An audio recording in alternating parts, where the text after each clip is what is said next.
And here we go with another episode of the Sloth Doctors. I am Dr. Chip. I am Dr. Bob. And what we're going to talk about today is we got a couple of comments, actually, that we could talk about, which won't take long because there are only a couple. And to interrupt you, too, I'd like to reach out to anybody that left comments on their first couple of videos. Oh, that's right, yes. Your comments were not taken down out of any sort of malice or anything like that. Right. We simply had to do some editing and re-upload the videos, and unfortunately, that got rid of our comments. So if you wanted to go back and relieve them, that would be cool, but or don't leave think... different ones. Or leave different ones, yeah, but don't think that, you said anything wrong, by no means. Yeah, right. And I think this is episode 12, if I'm correct. That's probably about For those right, keeping track at home. Yeah, it was too funny when I looked, and I was for the last couple episodes, I looked on there to see, look for some new comments. I'm like, wait a minute, how do we not have any comments? What happened? What happened to the ones we did have? Yeah. Anyway, so my friend Glenn made a couple of comments. One of them was about the fact that I didn't know what a violin was made out of, and it is in fact made out of maple with a spruce top. He chimed in with that, so kudos to him for that valuable information. And then he also made a comment about us talking about Stratocasters, which I don't remember, but... Yeah, I don't either, but yeah. Yeah, but we like Stratocasters. We'd talk more about them, but I don't know a damn thing about them. I mean, other than basic guitar stuff. Right, and Strats are only guitars, or they make bass as well, or... No, well, Strat's just a kind of guitar. That shows you how, exactly. As I've stated before, I'm the non-musician. It is rather brand specific because you can only get an authentic Strat from Fender, which is the company, whereas a Les Paul you get from Gibson. Right, okay, so the Strat is a model. Correct. Okay. Correct. And then there was somebody else that made a comment on the new set, which will be changing, I guess, eventually or hopefully soon, because these chairs are damn uncomfortable. They are, and to be honest, this room changes slight variations from time to time. As you notice, we for the first time actually sitting on different sides. Couches can appear and disappear, and lighting can slightly alter or get brighter and whatnot. I was kind of rooting for the couch today, but we didn't get the couch. But it's a short show. So that's all the comments we've actually really gotten worth. Actually, somebody else made a comment about Beavis. That I had a cat named Beavis, and I should tell the one most impressive story about Beavis. I think I know where you're going. I believe you do. And what did you say about Beavis? He was fierce? No. What did you say about him? You made a reply to the comment. Impressive beast? Impressive beast. He was impressive. And lest we say death-defying beast. Yeah. if you after you hear this story, you'll know exactly what I mean. So I was living in my apartment. I've always had a cat door, so he always could go in and out whenever he wanted, as much as he wanted. One day I wake up and I go out in the yard, and he's dead. He's in the yard, killed by a dog. It was horrible. He was lying dead there. I was like, "Holy crap! What happened?" And the neighbor had a pit bull, and I was like, "God damn it!" The neighbors. I was pretty pissed and. So I buried him, grieved him for a while. I believe I called you and talked to you and said, hey, man, Beavis is gone. Had him for years and years. Yeah, Beavis is gone, man. It's tragic thing. And then he walked in the cat door. Like, what is going on here? I don't know who the cat was that I buried. He was a big orange and white. Yeah, big tabby. I mean, clearly not had a doppelganger. Not an uncommon-looking cat. Yeah. But, so I buried some cat in my yard, but it wasn't Beavis. Yeah, and correct me if I'm wrong. Didn't you actually go out and check to make sure that they're... Yeah, I don't know how long it had been since you'd seen Pet Cemetery, but did I actually bury a live cat? He didn't look like he had dirt on him, so I didn't think so, but I was just, I better at least go check. Better to be sure. Yeah, so that was Pet Cemetery on Saranac Avenue episode. That was insane. That's my wildest Beavis story, and I'm sure there's a couple more somewhere. But my wildest story on that one was just, and why I called him an impressive beast, is on occasion I would, you don't really have to. It's not like walking a dog if somebody goes out of town, but I would come over and feed the cat and make sure, check him out. And I'll never forget walking in to feed the cat, and there was the largest rat I've ever seen, laying completely dead, of course, on the cold Mexican tile floor, and his head was just still barely connected by just a tiny little sliver. Nice. Beavis had managed to artfully display him laid out there on the floor with a tiny little pool of blood. He was very proud of himself. I must say, He didn't eat any of it. And that was on Vycliffe, I assume, right? No, Saranac. Oh, really? Oh, yeah, he brought him up the stairs. Oh, okay, interesting. Because when I lived on Vicliff, I would have like a bass speaker that had like a ported vent on the bottom, like a space underneath the speaker. And I always knew when there was a mouse in the house, because he would be sitting there just looking, just sitting there, looking under my speakers like, there's a mouse in there, isn't there? Yeah. And you'd go down there looking at him. Sure enough, there'd be a mouse in there. You'd have to like try to, scare him out with a broom or something and catch him and throw him out. Being a cat in South Florida with indoor-outdoor privileges must be the pinnacle of being a cat. Well, the number of small items that you can chase and kill. Which leads to my next story of one time I come home, and it literally opened my door to my house, and it looked like somebody had a feather pillow fight. Yeah. Yeah. He'd caught a bird, brought it in the house, and just must have played with it for hours, while I was at a gig or whatever. And I mean, I literally, I don't think I ever got all the feathers up. I mean, I every time I cleaned or anybody cleaned for that matter, that place would be like, oh, I found some more feathers. They will, yeah. And a lot of their play behavior is just mimicking, like if you've ever seen a cat tear apart a roll of toilet paper or paper towels. Yeah. Now, not when they're doing the rabbit kicks with their feet. Right. That's just them practicing fighting other cats. But when they're ripping it out with their mouth and then shaking it out, that's plucking a bird. Well, that's the same activity as pulling feathers. If the prey is big enough, they'll do the back feet thing and disembowel it. Yeah, if it puts up a struggle. Oh, dude, both my cats in where I live now got themselves a hold of a squirrel. And the squirrel did not go quiet. Well, he didn't even go at all. He beat the shit out of him. I'm not surprised. I'm surprised they even got shit out. But he held his own, and he got away. Well, with my help, I heard the cats back in the house. But yeah, that squirrel was like he wasn't messing around. I'm surprised that they even got their hands or their murder mittens on him. To be honest, an adult squirrel's got insane reflexes. And it was funny. I was just when I was outside earlier today, outside of the studio here down in Boca. And it's funny how just the difference between Boca and Gainesville, both in the state of Florida, the lizards down here, you got those nice big fat Cuban geckos, the kind that look like you could almost put them on a spit, and maybe get a snack out of them. I think they stay near the water. Well, I mean, we have plenty of alligators up there, so there's definitely large reptiles. Like closer to salt water, I think, for some reason, maybe. I don't know. Maybe. I could be wrong. I'm pretty sure they're an invasive species, and they just haven't gotten that far. Oh, yeah. There's all kinds of invasive species that aren't supposed to be there. I think that's why. God, that reminds me of years and years and years ago when I think back when I still lived with Skip. But anyway, I had to walk home, and you know where the dog track is, right? So I'm walking. I'm going to go to Cherry Road, and there's that big field between the dog track and Cherry Road. Yeah. So I'm actually jogging because I'm getting bored. So I'm like, screw it. I'm going to jog, and I'm running, and I go, I'm going to just cut across this field, not realizing in the middle of that field, because you can't see it, it's kind of dipped down, there's a canal. But as I come running up to this canal, I mean, no alligators, but lizards the size of alligators go scrambling around and jumping in the canal. Yeah. And I mean, you don't have to go far to find some big old lizards. I mean, nowadays, I think people get paid to hunt iguanas. Yeah, I think so too. I've seen a lot of YouTube videos of guys like on little John boats going down canals with air rifles. Yeah, and they use dogs. And they do. Yeah, they dogs to retrieve them and catch them. Crazy. Yeah. Crazy. I had one other. And those things apparently are edible. Well, I mean, again, anything that's not poisonous is edible. But I don't know. Baby. Yeah, exactly. Like where's that Mexican radio where the band was Wall of Voodoo? Wall of Voodoo. Talk about a one-hit wonder. I had another pet story too, but I don't remember what it was. Yep. You had a couple of dogs. I've only ever had cats. I've always had cats.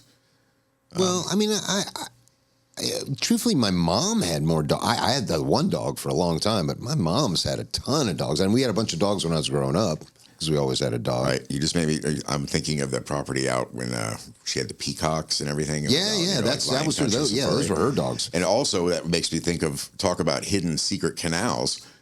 That driveway, they had it was like over a little canal. Yeah. And I know one of my friends got stuck in it. Yeah, he's not the only one. And I'm sure he's not the only one. Yeah. Well, that whole property was just so wild, man. And God, it was so disputed. And that was like you would drive up and you have to wait for the dogs to come out, kind of check you out. Oh, I don't think the dogs were vicious or anything. I thought one of them was a little. Oh, well, when we first bought the place, yes. There was actually, which is funny. That's a wild story. When she first bought that place, we didn't live there for the first year or two that she had it. It was rented out to some people. And they had a pit bull that apparently never went in the house. Oh. Never went. I couldn't get it to go in the house. I would come home from work with prime rib scraps and stand inside the door. Go, come on, buddy, come in the house. He would not go in the house, man. Something must have really bad happened to him one day going into a house. Yeah, he would not go in the house, and he got along with BD, which was cool. So he and BD would be cool together, but he wouldn't come in the house. BD'd come in the house, but one time I remember tripping on mushrooms with some guys from this restaurant I worked at, and we were sitting on the porch there. It was night, and it's even though it was kind of in town, it was kind of like out in the middle of nowhere, and we were like throwing the ball for these dogs in the middle of the night and watching their eyes glowing, coming back at us, just freaking out on mushrooms, like, oh my god. Hounds of Hell. Wait, throw it again. Have you ever seen the movie, I think it's called Stray or Strays? I don't think so. It's like a pet movie. There's 3 dogs, I believe. All right, this pillow's not working. The voice, I think it's Seth Rogen that does the voice of the dog. It's advertised. You kind of think this is going to be like a family, like a kid's movie. The jokes, it's all big jokes and poop jokes. No, it's live action, like CGI animated. Oh, just they animate the dog's mouths. And, you know what I mean? Like, yeah. The reason I brought that up is there's on their little adventure or their journey, the dogs end up eating some mushrooms, and they all have a trip. And in the trip, they think they're playing with stuffed bunnies, little stuffed animals. And then they all wake up the next morning like with a hangover, and there's bunnies. Fur and blood everywhere. And the dogs look at each other like, we will never speak of this again. Oh, and shout out this is not a comment we got or anything, but I was just on the phone with my sister not 30 minutes ago, and she mentioned the fact that we were talking about dogs with when Doc was here. We were talking about those vicious dogs at the game house, and she was very upset that I did not give a shout out to her extremely good and well behaved and sweet dog named Macy. So there you go, Chompers. I'm shouting out to Macy. So not all dogs are bad. I hope she paid you for that. She will in one way or another. We do shout outs for $20. So anything you want. All right, so anyway, that's enough of I wanted to get to our. I can't believe this footage they put on. I've only seen it on PBD, but I got a feeling they'll probably show it somewhere else and claim it's Ukrainian footage. But it's just so. I'm going to. I wish we could show it. Well, we are going to show it to you, but I've got to find it and email it to these guys so they can edit it in. But it's just so obviously fake, and these guys are going like, "Yeah, watch this war footage." It's insane. I watched it too, and I agree that I need to see a better resolution of it, and probably on a bigger screen. And parts of it definitely look sketchy to me, but I've seen worse. Oh yeah. And I've also seen games that looked better. Oh yeah.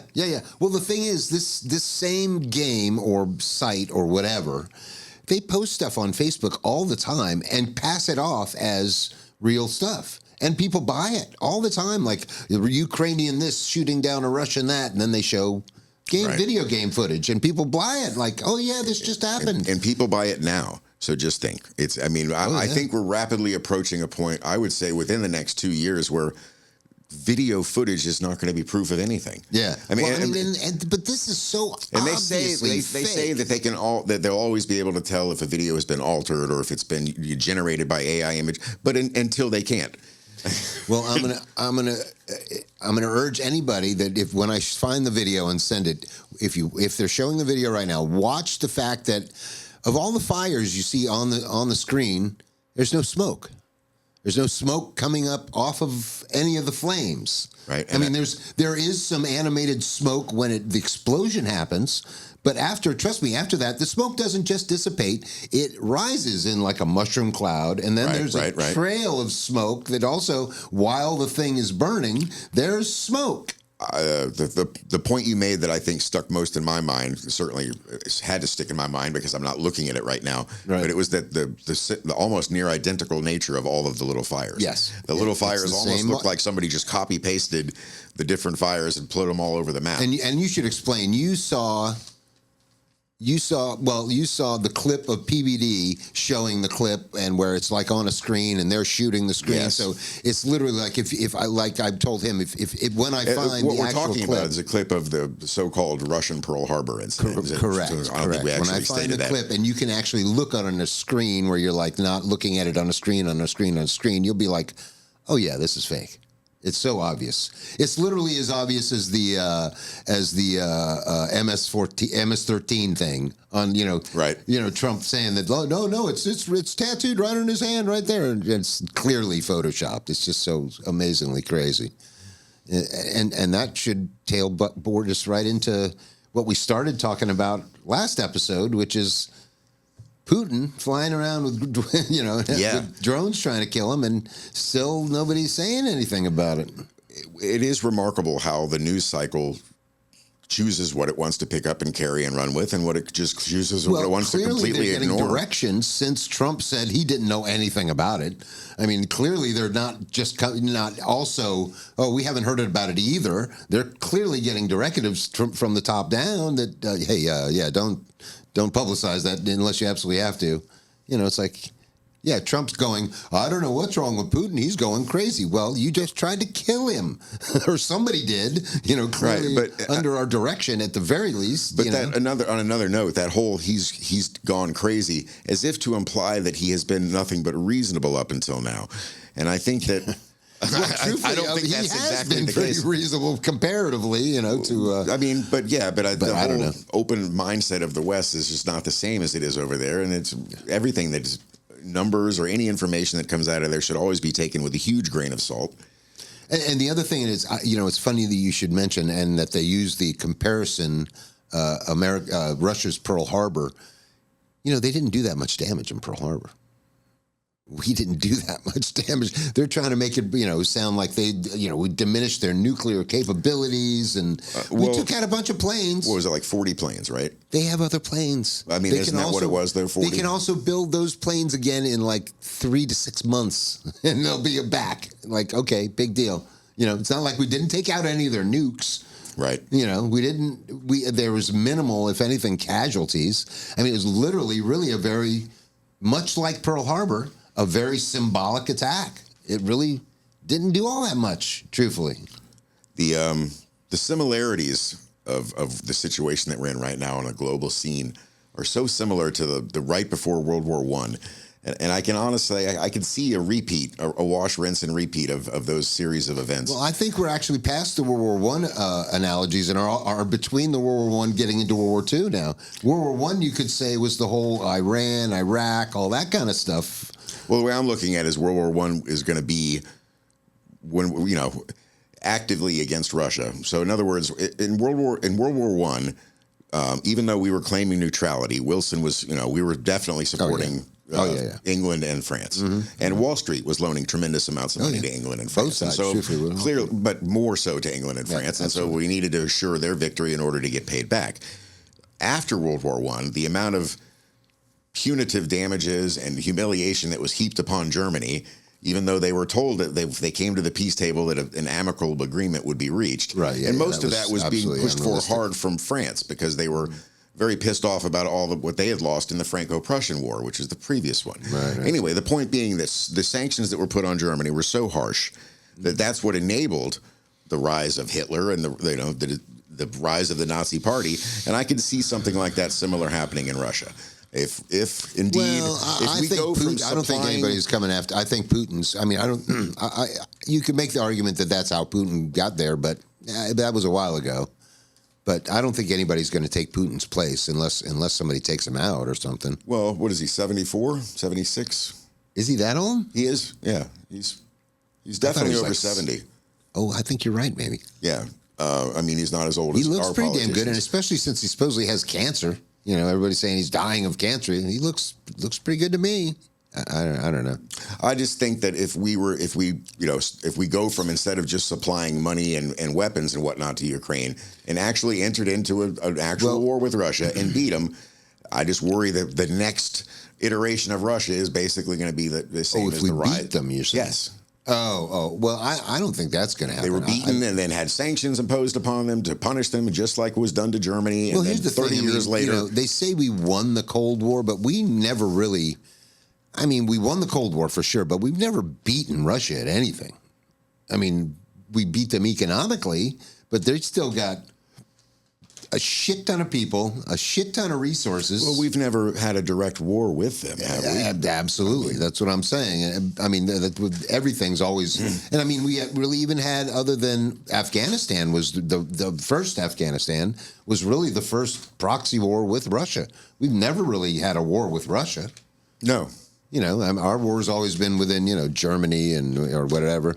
But no, yeah, I mean, we bought Alaska from them, but that's about it. And the thing is, there's so many, I'm as patriotic as they come, but there's so many patriotic flag waving Americans that have no idea about what happened in World War II. It's like, all right, how many Americans died in World War II? 500,000, 750,000 maybe. And how many Russians died? 30 to 60 million. Yeah, they're and the people say about, oh, look at all the losses there in Ukraine, and they're like, they don't care. That's anything they lost in Ukraine. They don't care. And those losses, which were really in the time scale of a human life, really not that long ago. That's 20 to 60 million or whatever the number was. Less than 100 years ago. That goes a great deal towards explaining the completely opposite mindset that they have. Because we just said, we never had a direct war with Russia. Well, I mean, since 1812, and not counting the Civil War, but we've never had any foreign troops land on the. We've had this wonderful ocean buffer on both sides of us, relatively friendly neighbors to the north and south, and so we don't have that sort of cultural, racial identity and memory of being bombed, being starved, being wiped out by our own change in government, having massive revolutions. Not to mention, every Russian I've ever met's been completely insane. They're hardcore. They are hardcore. You used to live with the Russian guys, right? No. Wait a minute. Oh, no, those guys were from Boston. Same thing. No, Sorry. no. I did. I remember once working at the 391st Bomb Group. It's no longer there. It's a restaurant that was like attached to the Palm Beach International Airport. And they were some sort of police cultural exchange program. It was like 8 or 9 of these Russian cops that had come to the United States to train with like PBSO, Palm Beach County Sheriffs, for some sort of whatever maneuvers they were doing. And they were just, celebrating at the time. And the stereotype was these guys drank, they're in uniform. They drank more vodka than any humans I've ever seen. And visibly did not change anything about their behavior or their speech didn't slur. I mean, they were speaking Russian, but they didn't get loud. They didn't get boisterous. They were just no stumbling, no nothing. No stumbling, no nothing. They behaved the same way when they left as when they came in. And I remember them asking me to take a picture of them. Now, this was before even digital cameras. This was like you took a picture and you had to go get the film developed. So I knew that I had ample time between taking the picture and later, and that most of these guys probably wouldn't even be in the United States anymore. So I cut all their heads off. Whole picture. It was just. Now, my theory was you're wearing tags, right? You're wearing name tags, so you can always tell your friends, third from the right, Pastarov. That's me right there. Brutal. You can read the name. Oh, my Lord. I would never think to do anything like that. I would just take their picture and go. It was a whim. I was in the process. I had the camera, and I was just like, okay, there you go.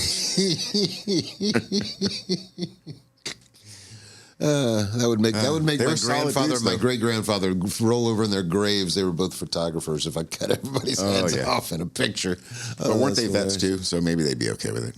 Although they were allies at the time. So, oh my Lord, yeah, crazy Russian. That was a crazy place to work.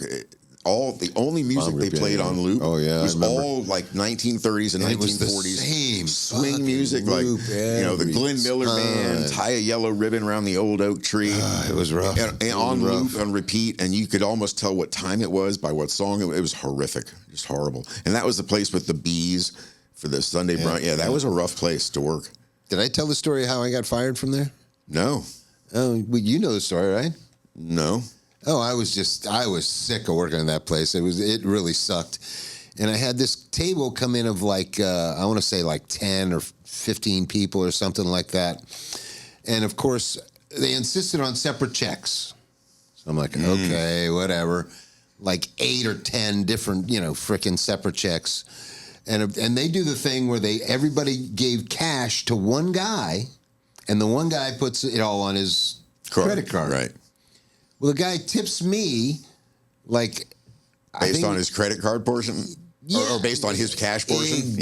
Well, on his thing, I got like... It was a $180 check, and I got like a $10 tip. Right. So I immediately changed it to something that was more like 40 or something, Right. you know, whatever. Knowing, you know, I didn't care if they caught me or not. Now, to people out there that are going to, you know, rage or comment or anything about the tipping culture and whether you should or shouldn't tip, let me throw just a couple of little caveats out there. Well, let me finish the story Okay. first. All right. So anyway, so I didn't care. I was like, well, they may catch me, they may not. I don't care. I'm not taking $10 on a $180 check. And so sure enough, one day I go to walk in, and you know remember how it was like the time clock was right there, and the office was right behind with the window.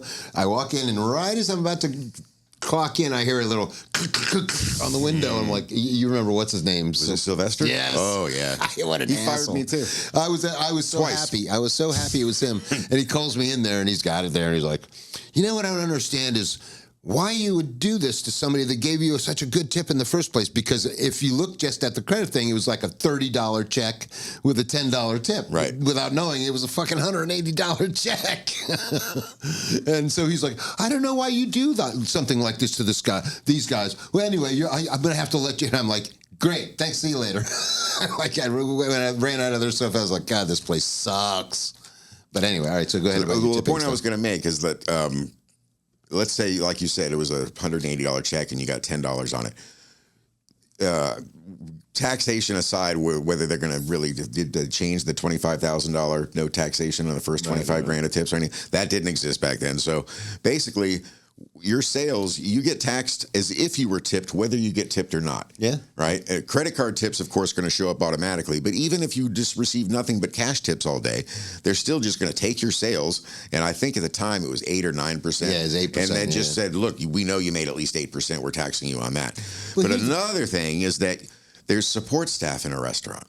So when you give your waiter a tip, if it's any kind of an actual decent restaurant, and I agree that you shouldn't tip on to-go sandwiches and you shouldn't tip at McDonald's, and it is out of control. Oh, I don't mind like $1 or something on it to go. But my point something. is, if you're at a nice sit-down, semi-decent, or especially fine dining restaurant, that tip gets divvied up. That guy, he has to tip out the bartender. He has to tip out the busboy. Yeah. Some places I've even seen have to tip out the host.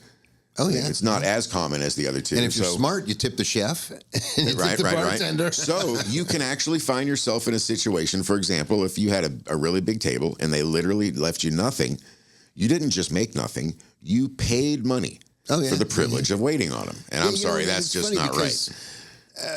Us being, our first real jobs being waiters, we basically ran small businesses.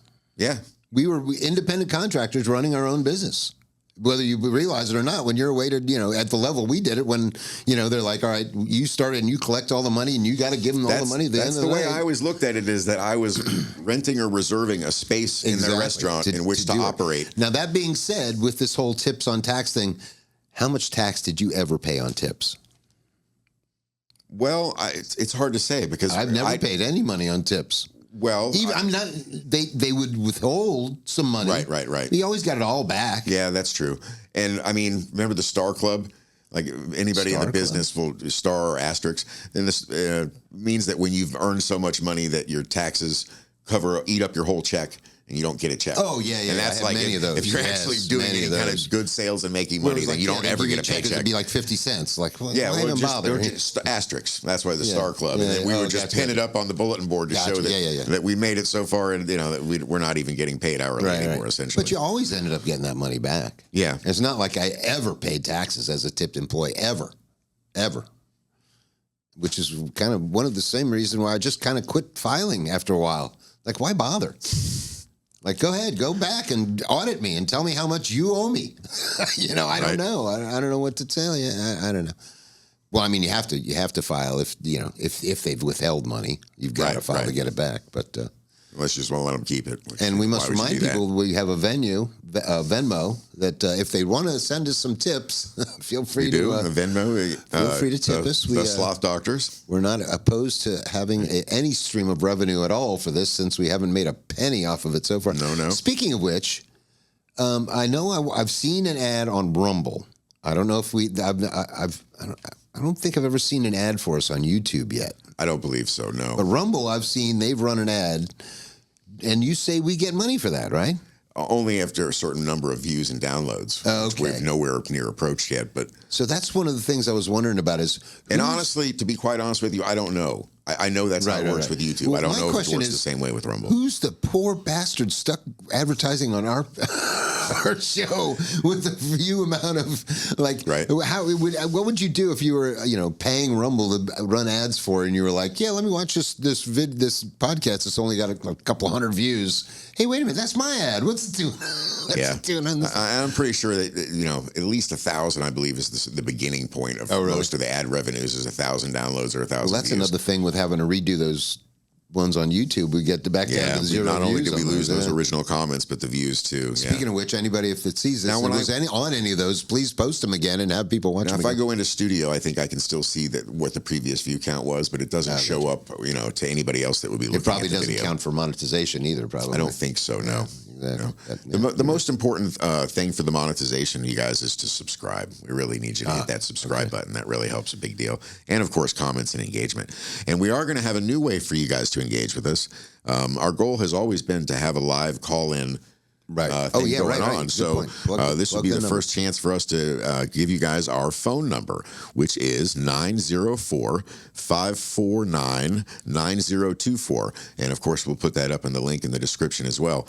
But we would love for you guys to call us and leave any kind of questions that you have. We will go through them and pick out the bestest ones and do our best to give you advice in the few areas that we actually have expertise in. And we promise we won't hoard your data. No, absolutely not. We don't even know how to do that. It's so hilarious. I just made a post on Facebook it's hilarious that all the people that told me I was crazy for not putting all my info out online and with a phone and all that and are all deathly scared of Palantir. If you know what that is. You know what Palantir is? Oh, I guess it's the Doge guys and Musk's some kind of cyber platform where they're hoarding everybody's data. Oh, and centralizing it. They're going to make it all a big centralized database of everybody's data bank, is your Social already Security, been. So what's the guy from Blade Runner? What's his name? Deckard. No. The data hoarder. I can't think of his name. It's the name of the company, right? Anyway, but it turns out Elon is that guy. He's the data hoarder of from Blade Runner. What the hell's his name? Something Corporation. What was Blade Runner? Come on. Oh. Why can't we think of it? I don't know. I'm drawing a blank on it. Yeah, though, me too. But Anyway. I can picture the character. Hey, tell us what it is in the comments. Yeah, there you go. Point out what we can't remember. Anyway, yeah, Palantir. So speaking of which, what did you think about the redo of the Blade Runner? I haven't seen it. Oh, you're kidding I me. have not seen that. Blade Runner 2049, I think? Yes. Yeah, no, I haven't seen it. Dude. I just love the original. I never watched the remake. Dude, the remake's actually pretty good. I usually don't watch remakes if it's something that I'll tell you what, really man, that liked. could be an episode right there as we just watched that and see get your reaction because it's actually pretty damn good. This one is set in L.A., right? They changed the setting because I think the original was supposed to be Tokyo. I don't know. I guess it could be. It's yeah. Oh, I mean, I've seen a couple of videos. I think it cover might be Vegas. Really? Well, it can't be because one scene is at the beach. So in the it can't future, be. everything probably looks like Vegas. So good point. Yeah. Good point. And it's funny too because all right, you remember getting into the Gaza thing? Remember the old video of the Gaza of the three guys walking down the street, and then the drones just came out of the sky and killed them. yes. That's a scene from that movie. Oh, really? Yeah, that's exactly what. There's a scene where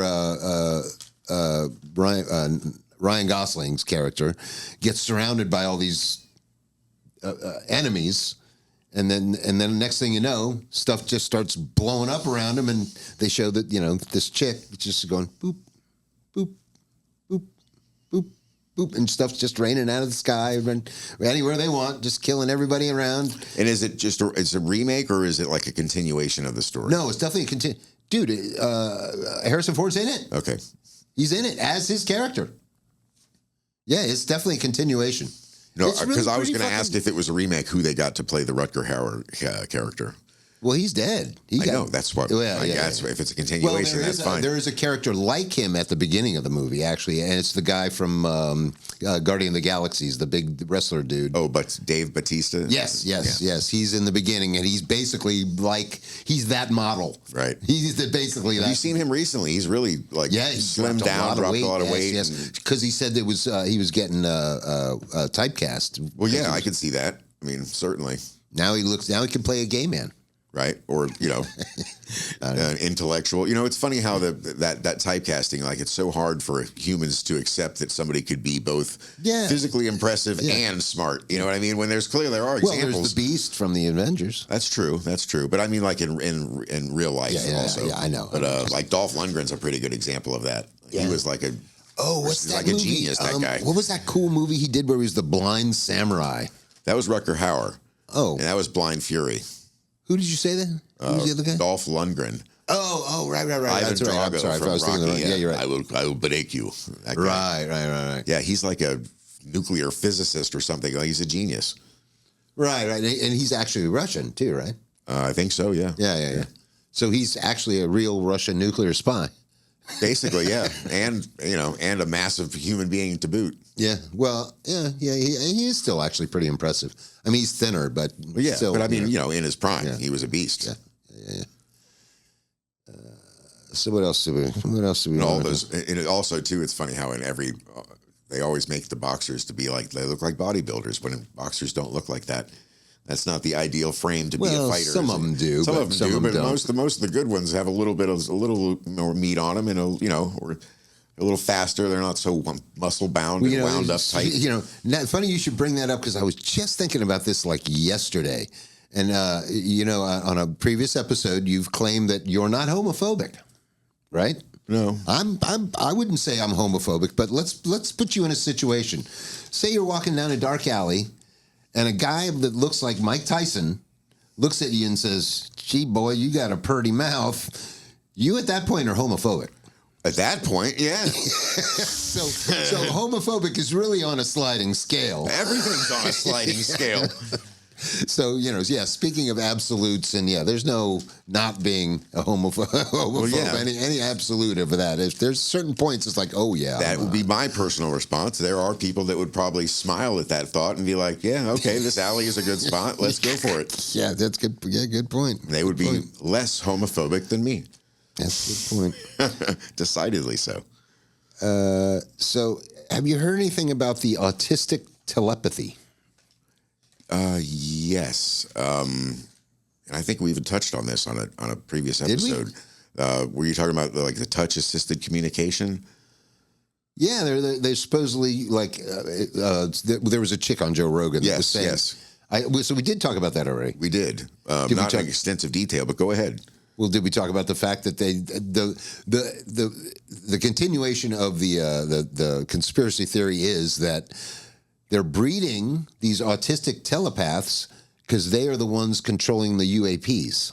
No, that is some wild, crazy shit. I thought you were going in a completely different direction, which is that it seems like this might be a bit of a scam, and that it's actually these teachers and instructors that are communicating. But that'd be boring. I had not heard that. No, that's boring, but more likely. That's kind of what they were trying to get at on the Rogan show. I don't know. Obviously they're not saying it straight out, but I mean it's an interesting concept. And here's the other thing that I don't think they even talked about, but if they're if autism makes you telepathic, period. Let's just stop there. If that's in fact a thing, would that not necessarily make RFK right about maybe they are trying to make people autistic?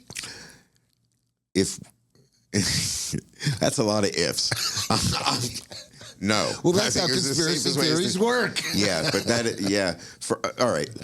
First of all, let's hope that telepathy is impossible, because telepathy would ruin human society. Our ability to lie to one another is almost the only reason why none of us murder. Does that mean you don't believe in remote viewing either? I do not believe in remote viewing. No, sadly. When I was a kid, I believe, and when I say kid, younger, more idealistic young man, teenager, 20s, I wanted to believe in everything, man. I wanted to believe in magic. I'm a huge nerd. I love sci-fi. Magic. Yeah, I wanted to believe that witchcraft and the spells and all that shit is real, and it just isn't, guys. I hate to break it to you. It just isn't real. Yes, people have had inexplicable experiences, but it's not reproducible. It's not testable. It's not. And when here's they the leak thing. things like the CIA did this, Here's the thing. all The they did was study it. It doesn't mean. Okay, I was just going to say, because this chick was quoting a lot of studies about the whole, all these kids that were supposedly telepathic and. Well, there's a lot of studies that have always been done, and because even if the smallest chance that any of these things could be true, what an advantage they would be. What an incredible asset they would be for the military or for intelligence. Yeah, so they wouldn't say nothing. They would never say anything, exactly. And if the other side is checking it out or even saying that they're checking out, then we have to check it out too, or at least say that we're checking it out too. Yes, so there's so many levels of dishonesty, false flags, dishonesty, and attempting to persuade the other side that you've got more progress than you have. Yeah, I just don't buy it. Never seen it producible. I refer back to the amazing James Randi, his foundation. He was a musician. He was a magician that debunked. He's the guy that debunked Uri Geller on the Johnny Carson show when he put the styrofoam packing peanuts in front of him and said, "Turn the page now," to prove that he was just blowing on the pages. And Geller freaked out and he's like, "The energy's all wrong in the room. I can't do it." Yeah, like, you can't do it because they're actually putting tests, actually testing your methods. Right. And his foundation, which I think he passed away a couple of years ago, and it was his foundation, I think, is near here, like in Lauderdale or something. But he had a $1 million prize for anybody that could come in and actually do anything that they claim to do with their parameters in a controlled environment. Right. Nobody ever got the money. Yeah, no, I remember somebody trying to. Granted, $1 million now isn't worth what it was then, but that prize was on offer from the 80s, and nobody ever claimed it. So, well, people's perception is definitely. I kind of debated whether to talk about this, but this leads me right to that guy that posted that stuff about me on Facebook, who will remain nameless. I don't want to call the guy out, but this guy made a bunch of claims on Facebook about me and another guy that he later recanted, that said it wasn't about me, but it really... Yeah, after all the details you gave me yesterday, it can't be about anybody else. Highly unlikely that it's not you. Yeah, but anyway... So this guy made all these claims about me trying to stab him in the back and devalue him in the band and the thing that relates to the show the most is he accused me of sitting on my couch for the last 2 or 3 years, which I find hilarious because I worked awfully hard to be able to sit on my couch and turn down the amount of gigs that I do and not have to do the stupid gigs that he's doing. But anyway, I digress. But this guy...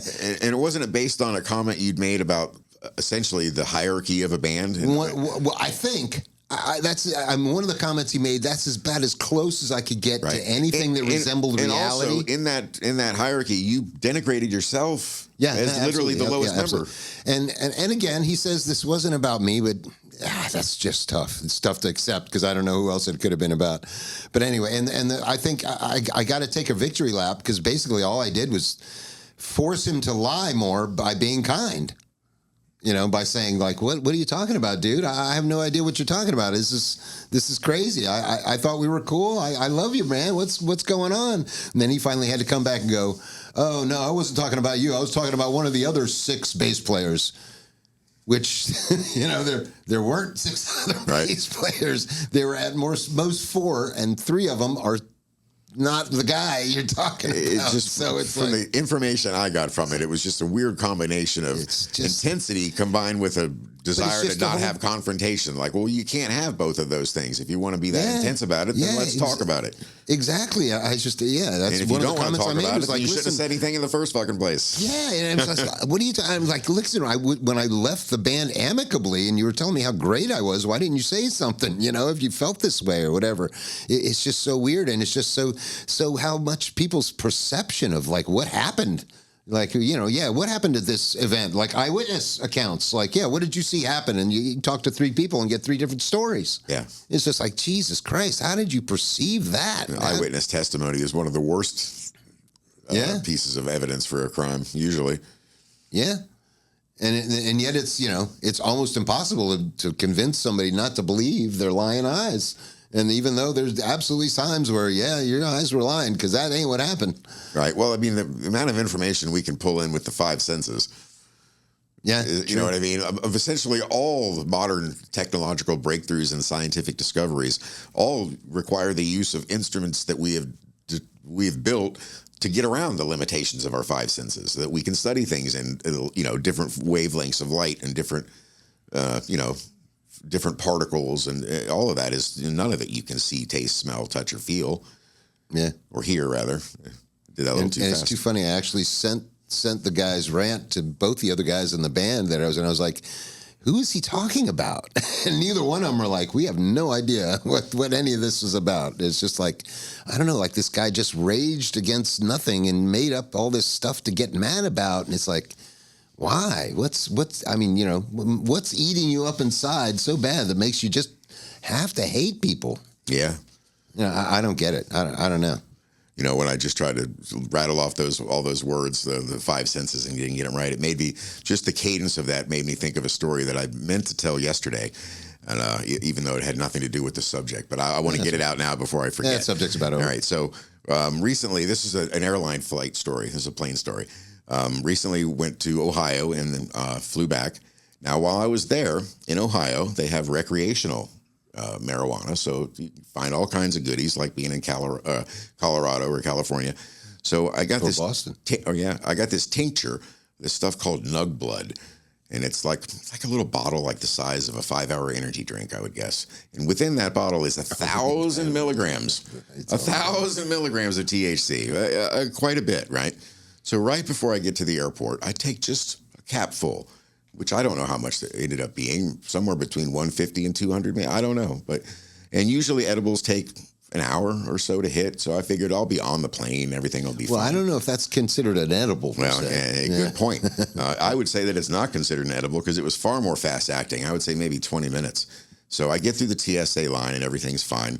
And I didn't realize how affected I'd been until I stood up to go to the bathroom. I was sitting there at the gate waiting for my flight. Yeah. And as soon as I stood up, it was that same feeling of, if you're sitting at a bar and you don't think you've had that many drinks, but when you get up to go to the bathroom, or you stand up too fast, you get a little dizzy or whatever, and you're like, oh, okay, maybe I should reassess. So that's when I knew that, okay, this is going to be a fun flight.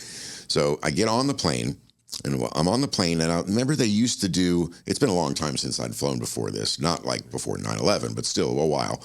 And they used to have the stewardess would stand in the center of the aisle while they did their safety demonstration and speech, show you how the belt buckle, how the seatbelt works, and point out where the exits are in case of an emergency. The mask will drop down, blah, blah, blah. Put it on yourself before your kid, fuck them, So all of that. But nowadays, they don't have to do that. Now that they got better technology. So there's a screen attached to the seat right in front of you. And you just look at that and watch the safety video. They still stand up there and do like a little pantomime, don't they? They don't. Oh, really? No. They did last time I flew. They didn't this time. Anyway. Oh, wow. So maybe I was flying Delta, and Delta was celebrating their 100 years of business, right? So their training video, they had filmed it in black and white to make it look like an old-timey video, and they had dressed. Clearly, they're not actors. They're just like Delta employees that they forced to do this for them because the acting was terrible. But they're all wearing old-timey stuff. And the guy on the video who's doing the main safety description and whatnot, he's got suspenders and a bow tie and really short hair, and he's talking in like a 40s style. He looks exactly like Patches O'Houlihan from Dodgeball. The coach in Dodgeball, when they're watching the video of the old footage of him, when they're like, where they found these archives and he's just screaming at people, you know what I mean? And I'm watching this and I'm starting to lose control. I'm starting to laugh out loud, right? Nobody else, of course, knows why. And at one point, I couldn't take it any longer. And it's in the silence of the plane, I went, dodge, dive, dip, duck, and dodge.